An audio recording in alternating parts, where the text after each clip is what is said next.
Welcome back. Now in this video, we want to start talking about timeline operations.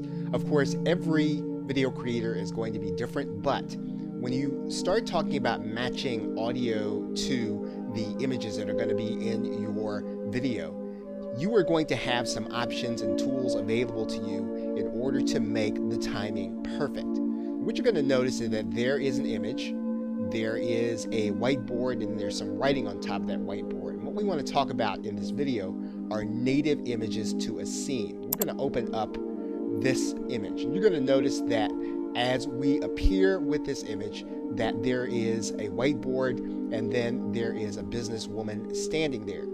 Now, we decided to make this image native to the scene. And you'll notice then that there is 0 time that it takes in order to draw the image. And what that means is that when the scene starts, this image is already going to be there. And that's one tool that you have available to you. You don't have the time in order to draw it. You can make that time 0 in terms of the time it takes to draw it. And you can make it the first image in a scene so that when the scene starts, it appears. So let's take a look at how that actually works.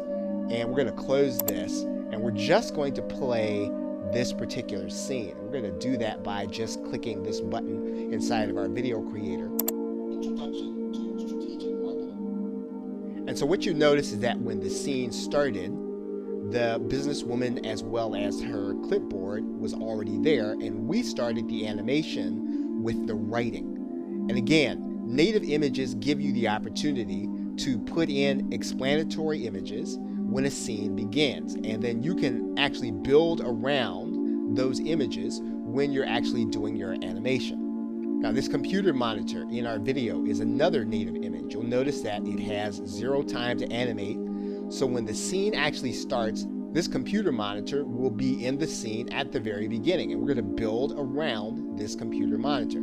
So once again, let's take a look at how this monitor actually works in our scene.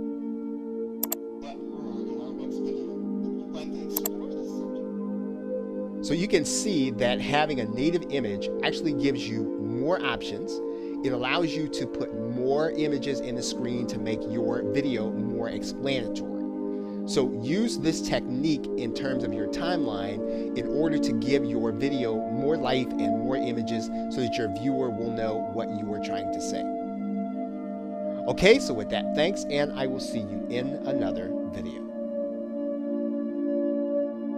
Welcome back. Now in this video, we're going to be talking about another one of the timeline operations. In this particular case, you're looking at the video creator, Sparkle, and they call the time that it takes in order for the image to be drawn, animate. Now this may be called something different in your video creator, and the effect that you're trying to achieve is only partially important. What's important is the length of time that you decide that image is going to be drawn. And you can see here that it was decided that this writing, Introduction to Strategic Marketing, was going to take 1.5 seconds.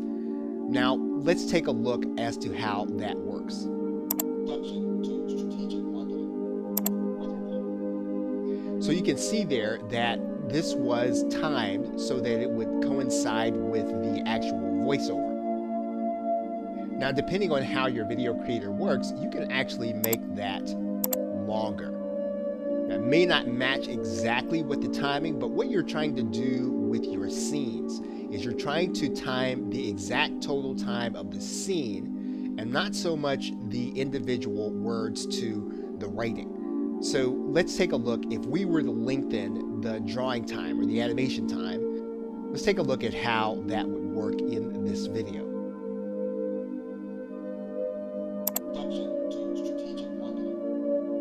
And as you can see, the timing is a little less precise, but again, all we're really trying to do is to get the timing of the entire scene in order to match.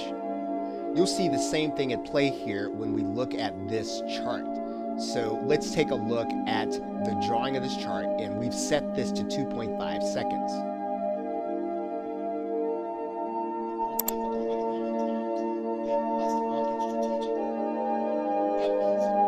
Once again, what we could do is we could shorten this.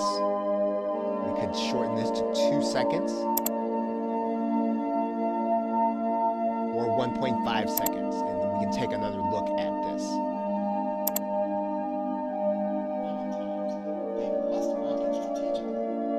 So you can see that one of the elements that you have control of is the amount of time that it takes something to animate and finish its full effect. Now you're going to have lots of options inside of just about any video creator to do lots of different effects, but the most important thing is the timing, and that it occurs so that it makes your viewer focus not only on what's being said, but what they're looking at on the screen. What you want to be aware of when you're working with a timeline is that every change that you make is going to affect every scene that occurs after that. So if we lengthen this to 3.5 seconds, what that means is that these images are going to appear 1 second later. And so you're going to have to go back and make an adjustment here near the end, and it's fully possible to do that, but you want to make sure that you are looking at the entire timing of your entire scene as you go. So let's take a look at what we mean by that. At the very beginning of this video, we actually changed Introduction to Strategic Marketing, the writing, to 2.5 seconds. However, we compensated for that by shortening the length of time that it takes to draw this chart to 1.5 seconds. That would mean then that we would expect that the total timing of this video would be about the same. Now, this function exists in Sparkle Video Scribe and exists in just about every other video creator, and that is that we can preview the entire scribe before we actually turn it into a video. And you're going to want to do this throughout your creation so that you'll understand and see the timing as it goes. Now, we're not going to actually do this in this video, but you can actually do this at every stage as well as to play the individual scene elements. And you want to make sure that it's matching with the audio as you go. Now, in the next video, we're going to be talking about another timeline element that will help you to increase your accuracy in timing. With that, thanks, and I will see you in another video. Welcome back. Now, in this video, we want to discuss very briefly the timeline operation of the pause. So we're going to open up Introduction to Strategic Marketing. And we've discussed the animation timeline operation, but you'll notice that there is actually something called pause. And you will find this inside of Sparkle as well as some of the other video creators. In some cases, you will not find this operation. And what the pause does is it allows us to pause after the animation is being drawn. And what you're trying to do with the pause is you are trying to match the timing of the animation to the actual voiceover. So if you look at animation plus pause, this should equal the timing of the actual discussion. So in other words, we will actually play Introduction to Strategic Marketing, and you'll be able to see it then.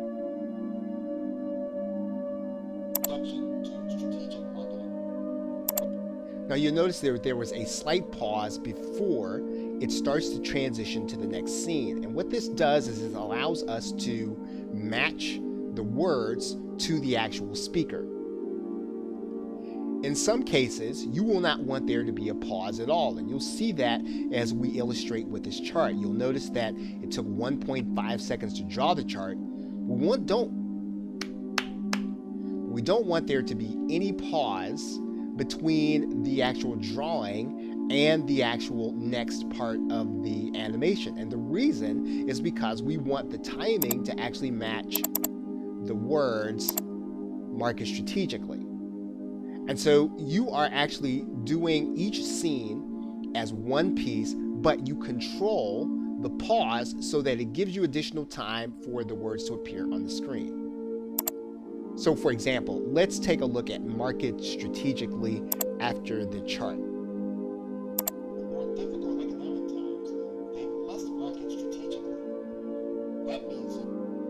Okay, so you'll notice that there was no pause after the chart, but then there's a slight pause after market strategically because we want there to be timing between starting the next discussion, starting the next image, and starting the next screen. So what we're effectively trying to do is we're trying to give our viewer the opportunity to see the visual as well as to see some of the words as they're being spoken.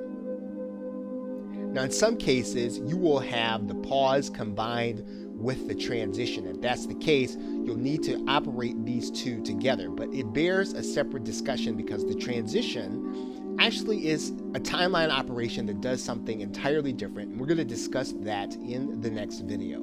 Okay, so with that, thanks, and I will see you in another video. Welcome back. Now in this video, we're going to talk about the timeline operation of transition. And in some cases, and in some video creators, you will find that the transition feature is really combined with the pause feature. And basically, it's everything that happens after the pause or the animation or the movement to the next element in the scene. In some cases, this is going to be the transition to the entire next scene. But basically, we're going to move from this element, introduction to strategic marketing, to the next element in the scene. So you're going to be able to control how fast that happens with the transition feature. And once again, when you're using native images to a scene or to your video, you're not even going to use a transition. So in other words, there's not going to be any transition between the appearance of this image and then the starting of the next animation. But that is the only special case where your transition would be absolutely nothing. In most cases, because of the cadence of the actual narrator, your transition is going to be pretty consistent throughout your video. But once again, you're trying to time this entire piece for a scene, and you can actually use the transition when your audio doesn't match exactly with your animation and your words. You're going to notice here for the very last element, we have no transition. We have a 4.5-second pause. And the reason that we're doing that, so these words will appear after the narrator has stopped, and it will actually stay on the screen because it's our call to action. It's the last thing that we want people to see, and we want this to be before people when they actually finish the video. So these are the elements inside of every video creator that you'll want to use in order to time your words with your audio or the images with the audio. And it actually gives you latitude in terms of what you want to place on the actual canvas, in terms of what you want to display. Okay, so with that, thanks, and I will see you in another video. Welcome back. You are now looking at the Warriors for Hire section of the Warrior Forum, and this is where you can find service providers who will be able to do any of the steps that we have outlined in this course. Now, you may want to do some or all of the steps yourself, but the pieces that you don't want to do, you can actually outsource to them in the Warriors for Hire section. And you'll see that if you do a simple search using the word animated, you'll be able to find different people who will do different parts of the process. Now remember, if you choose not to use an outsourcer, one of the services that you can use, again, is a little more expensive than your typical video creator, but does a lot of the process for you. You can use My Simple Ship. For the process of content creation and finding actual facts for business, you can use the website Marketing Charts, which has a number of articles that will give you fact-based information that would be great to put inside of your videos as long as you give the proper attribution to the actual writer. Another newsletter that has good factual information that you can actually place inside of videos is the eMarketer newsletter, and you can sign up and subscribe to that newsletter and then get access to their database. Finally, another way for you to find fact-based information to place in your videos is to use the Google Scholar website.